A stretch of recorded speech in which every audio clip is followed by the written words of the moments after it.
Hello tout le monde, j'espère que vous allez bien. Je reviens aujourd'hui avec une vidéo où je vais vous présenter 4 recettes délicieuses pour l'automne. Ce sont des recettes qui sont faciles, rapides et avec des produits de saison et je commence tout de suite avec une recette ultra rapide de tartines. Pour commencer, je vais prendre des grandes tranches de pain que je vais venir faire dorer dans de l'huile d'olive. Et je vais venir couper quelques lamelles de figues.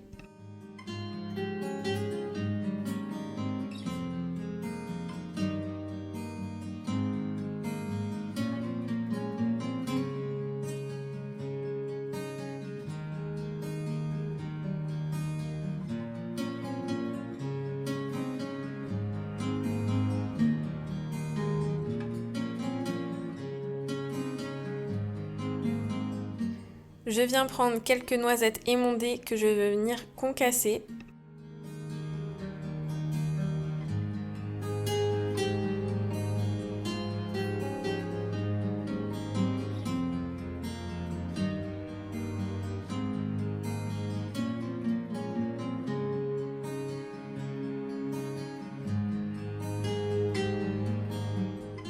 Je n'oublie pas de retourner mes petites tranches de pain pour qu'elles soient grillées des deux côtés.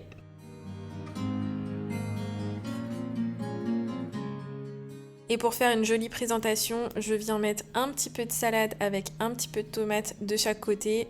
Ça ramène un peu de légumes pour manger avec les tartines.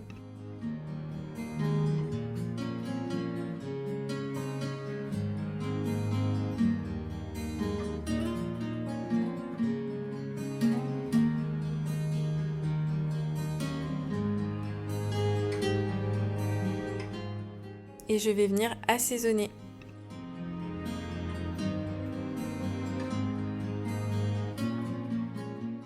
La crème de balsamique, c'est mon petit péché mignon. J'adore manger ça dans les salades.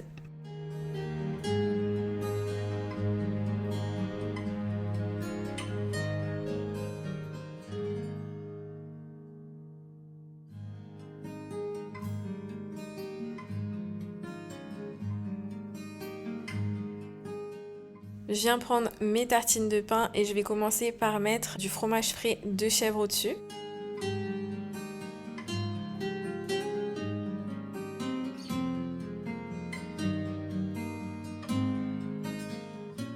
Je dispose quelques feuilles de salade.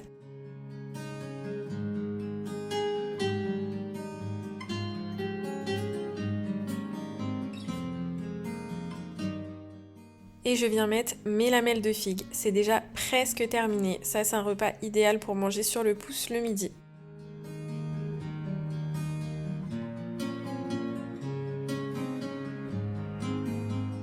On rajoute un peu de noisettes pour le croquant. Les noisettes et les figues, ça marche toujours bien ensemble.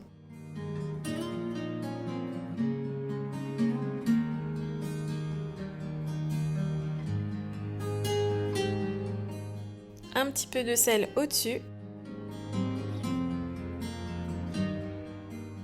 Et on vient finir avec du miel. Et ça fait clairement toute la diff.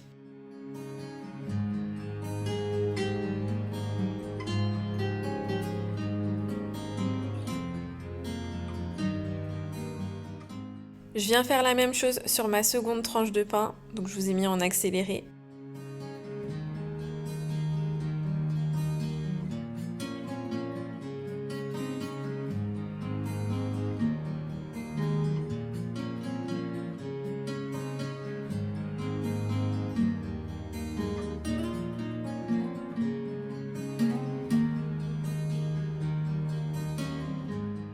Et je viens mettre ça joliment dans une assiette pour faire une belle petite présentation. Et ça peut être l'idéal par exemple quand vous recevez de faire une petite entrée avec par exemple des plus petites tranches de pain.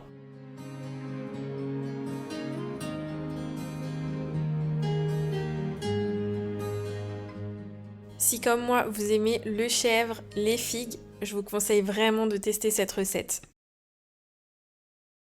Pour la recette, on va être sur des gaufres à la patate douce et aux épices et j'aurai besoin de farine, de beurre, de poivre, de sel, d'épices. Donc là on a cumin, muscade et cannelle, de lait, d'un sachet de levure chimique, de 2 œufs, de l'emmental et une patate douce. Je vous mets toutes les quantités en barre de description et on commence la recette. C'est trop bon cette recette. Vos enfants, c'est sûr qu'ils vont adorer. Donc je vais préparer ma recette avec le Thermomix, mais comme d'habitude, comme je vous dis tout le temps, ces recettes sont adaptables avec n'importe quel robot. Là, il faudra mixer la patate douce, donc je vous conseille quand même de prendre un robot pour pouvoir mixer. On va commencer par mettre 300 g de patates douces dans le Thermomix. I know I messed up. Yeah, I know I did you wrong. But I learned my lesson. Now what if we could move on? Remember the good days. I wish that we could go back. I know I'm not perfect, but at least give me a try. I'm sorry for making you feel like... Je viens mettre 2 pincées de noix de muscade, 2 pincées de cumin, 2 pincées de cannelle. Donc là, ça sent les épices à fond. Ça sent trop bon. Je rajoute du sel, du poivre. On insère le couvercle et on vient mixer tout ça. Voilà ce que ça doit donner. La patate douce en tout petits morceaux. Je viens rajouter mes 80 g de beurre en morceaux.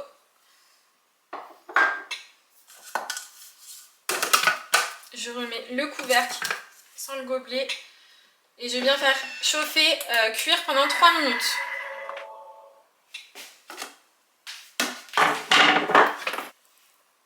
Je rajoute 300 g de lait à la recette. Donc moi j'ai pris du lait d'avoine, mais vous pouvez prendre n'importe quel lait. Hop, j'en ai pas assez. Voilà. On rajoute surtout le sachet de levure chimique pour que la pâte elle lève bien dans le gaufrier. J'ajoute 80 g de gruyère râpée. Je viens mettre 2 œufs.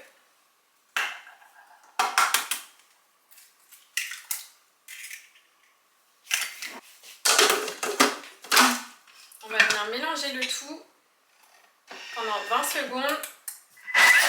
Je rajoute 250 g de farine.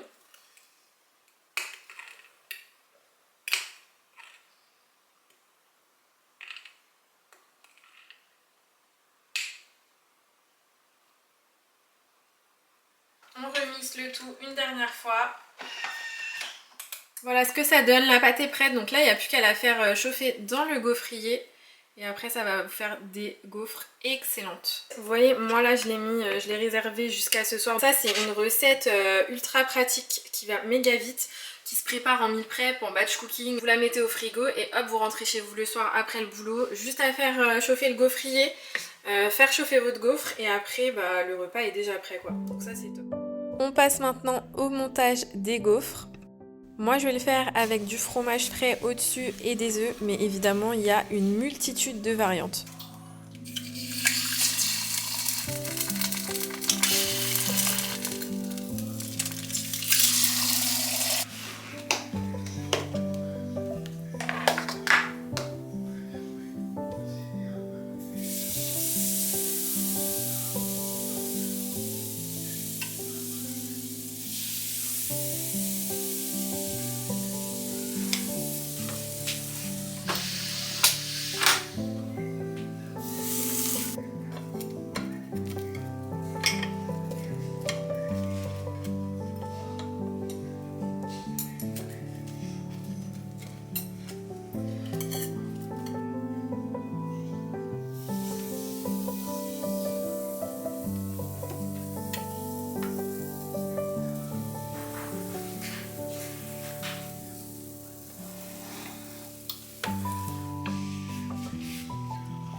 Il faut absolument que vous testiez cette recette de gaufres salées. On sent énormément les épices et c'est délicieux. Pour cette recette de moelleux poire noisette, nous aurons besoin de... alors normalement c'est 3 poires, moi j'en ai que 2. Après elles sont super grosses donc ça va faire l'affaire. Sinon je rajouterai une pomme si jamais j'avais pas assez de poires. De la farine, du beurre, 3 œufs, de la poudre de noisette, du sucre glace, un petit peu de crème entière fluide, du sucre. Malheureusement j'ai plus de sucre coco, quasiment je suis à la fin donc j'ai pris du sucre blanc et de la levure chimique. Je vais venir préchauffer le four à 180 degrés. Ensuite je viens mettre 130 g de beurre dans le Thermomix, donc de préférence du beurre demi-sel. Moi j'en ai pas, donc ça sera du beurre doux. Et je viens le couper en morceaux pour le mettre directement dedans.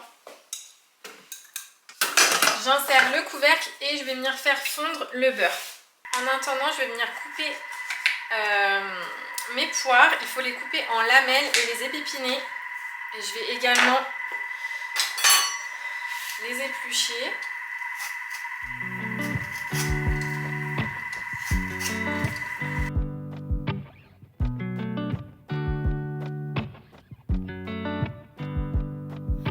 The last drink was the last drink. You make it hard to leave. We're telling secrets in the dark while drinking whiskey neat. I would fall in a second if you let me. Cause you're all that I want, could you let me in? The last drink was the last drink. But I don't wanna leave. Je viens ensuite mettre le beurre fondu dans un récipient que je garde de côté. On vient ensuite insérer le fouet et mettre les 3 œufs.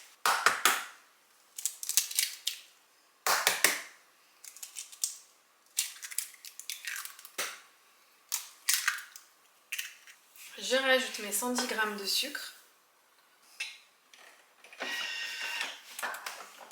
Je viens retirer le fouet et je viens incorporer 100 g de poudre de noisette. Je remets le beurre fondu. Je rajoute 2 cuillères à soupe de crème fluide. 150 g de farine de blé.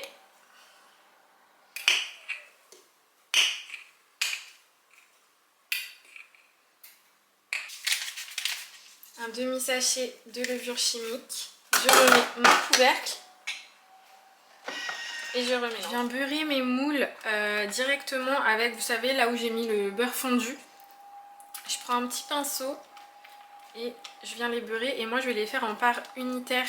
Ce sera beaucoup plus pratique pour les enfants pour manger et même pour nous. Et au moins à stocker, je vais pouvoir mettre ça dans un petit bocal.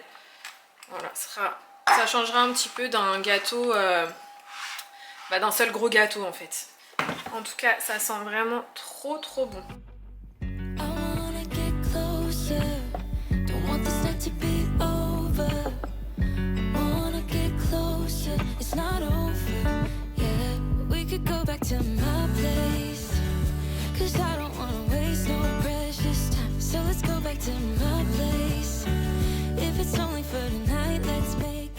Une fois mes moules remplis, je viens mettre mes morceaux de poire à l'intérieur. Si vous n'êtes pas trop fan de la poire, je suis sûre qu'avec des pommes, c'est aussi excellent.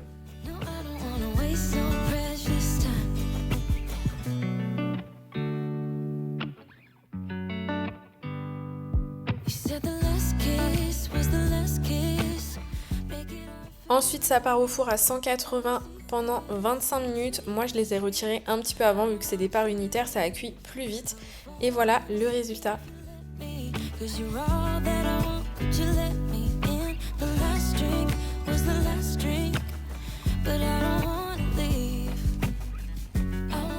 Bien parsemé de sucre glace.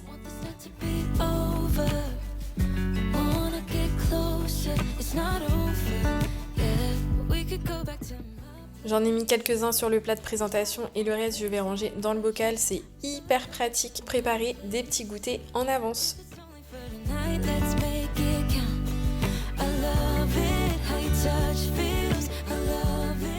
Ces gâteaux étaient juste trop bons, le mélange de la poire et la noisette, ça match carrément. Quatrième et dernière recette, c'est la tarte à l'amande et à la figue et clairement c'est ma recette préférée. On commence par mélanger une pincée de sel, de la vanille et du beurre. Je vous mets toutes les proportions dans la barre d'infos, ça sera plus simple pour vous pour retrouver la recette. Une fois tout ça mélangé, je rajoute du sucre. Donc moi c'est du sucre coco, c'est pour ça qu'il est foncé, mais vous pouvez le faire avec du sucre blanc. Et on mélange bien le tout.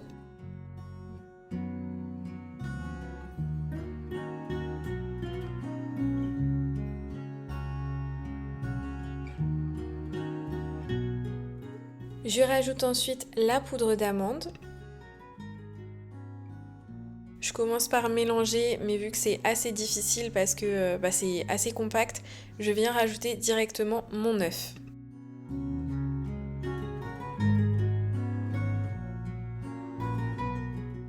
Et avec la marguise, je viens mélanger tout ça.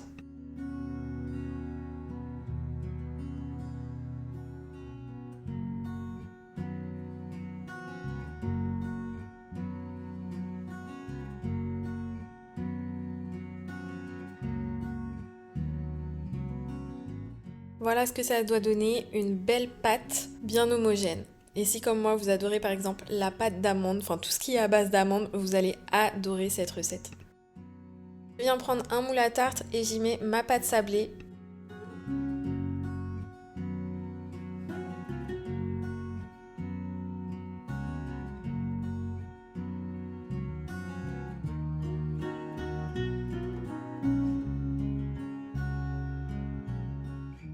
Et je n'oublie pas de faire des petits trous avec ma fourchette. Et je viens étaler ma pâte à base d'amande directement sur la pâte sablée. Il faut un peu de patience pour bien l'étaler parce que ça colle un peu.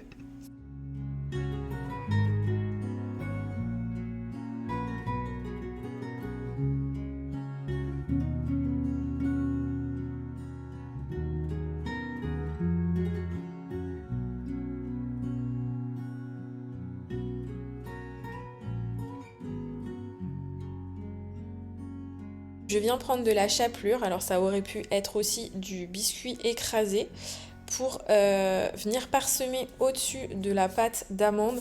En fait, ça va venir absorber tout le jus des fruits.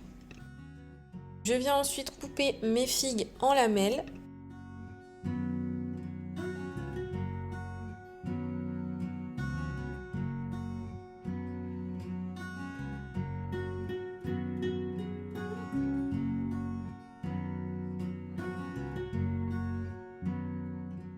Et je viens les disposer sur la tarte.